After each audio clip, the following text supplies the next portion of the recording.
YouTube நேயர்களுக்கு வணக்கம்.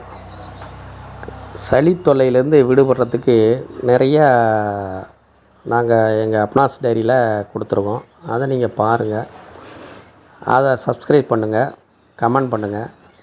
இப்போ நல்ல கடுமையான இருமல், நல்ல சளி, அது எந்த வைத்தியத்துக்கும் சில சளி இருமல் கட்டுப்படாது. அதுக்கு செலவில்லாத ஒரு சின்ன வைத்தியம் என்னென்னா, வேலியில் எல்லார் வீட்டு வேலிலையும் இருக்கும் ஆடாதொடை. அந்த ஆடாதொடை கொழுந்தை பறித்து அதை ஒரு சுண்டைக்காய் அளவு அதை அப்படியே அரைச்சி, அதை ஒரு சுண்டைக்காய் அளவு அதை காலையில் வெறும் வயிற்றில் சாப்பிட்டுட்டு, ரொம்ப கசக்கும், கொஞ்சோண்டு வேணால் வெல்லம் கொஞ்சோண்டு வாயில் போட்டுக்கலாம். அதுக்கு பிறகு அந்த கசப்பு கடுமையான கசப்பாக இருக்கும்.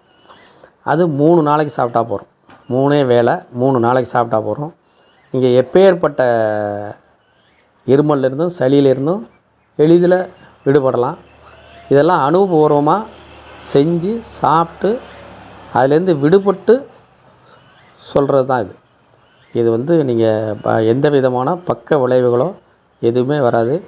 விருந்தும் மருந்தும் 3 நாளைக்கு நீங்கள் 3 வேளை சாப்பிடுங்க. ஈஸியாக அந்த இருமல்லிருந்து, கடுமையான சளி தொல்லையிலேருந்து விடுபடலாம்.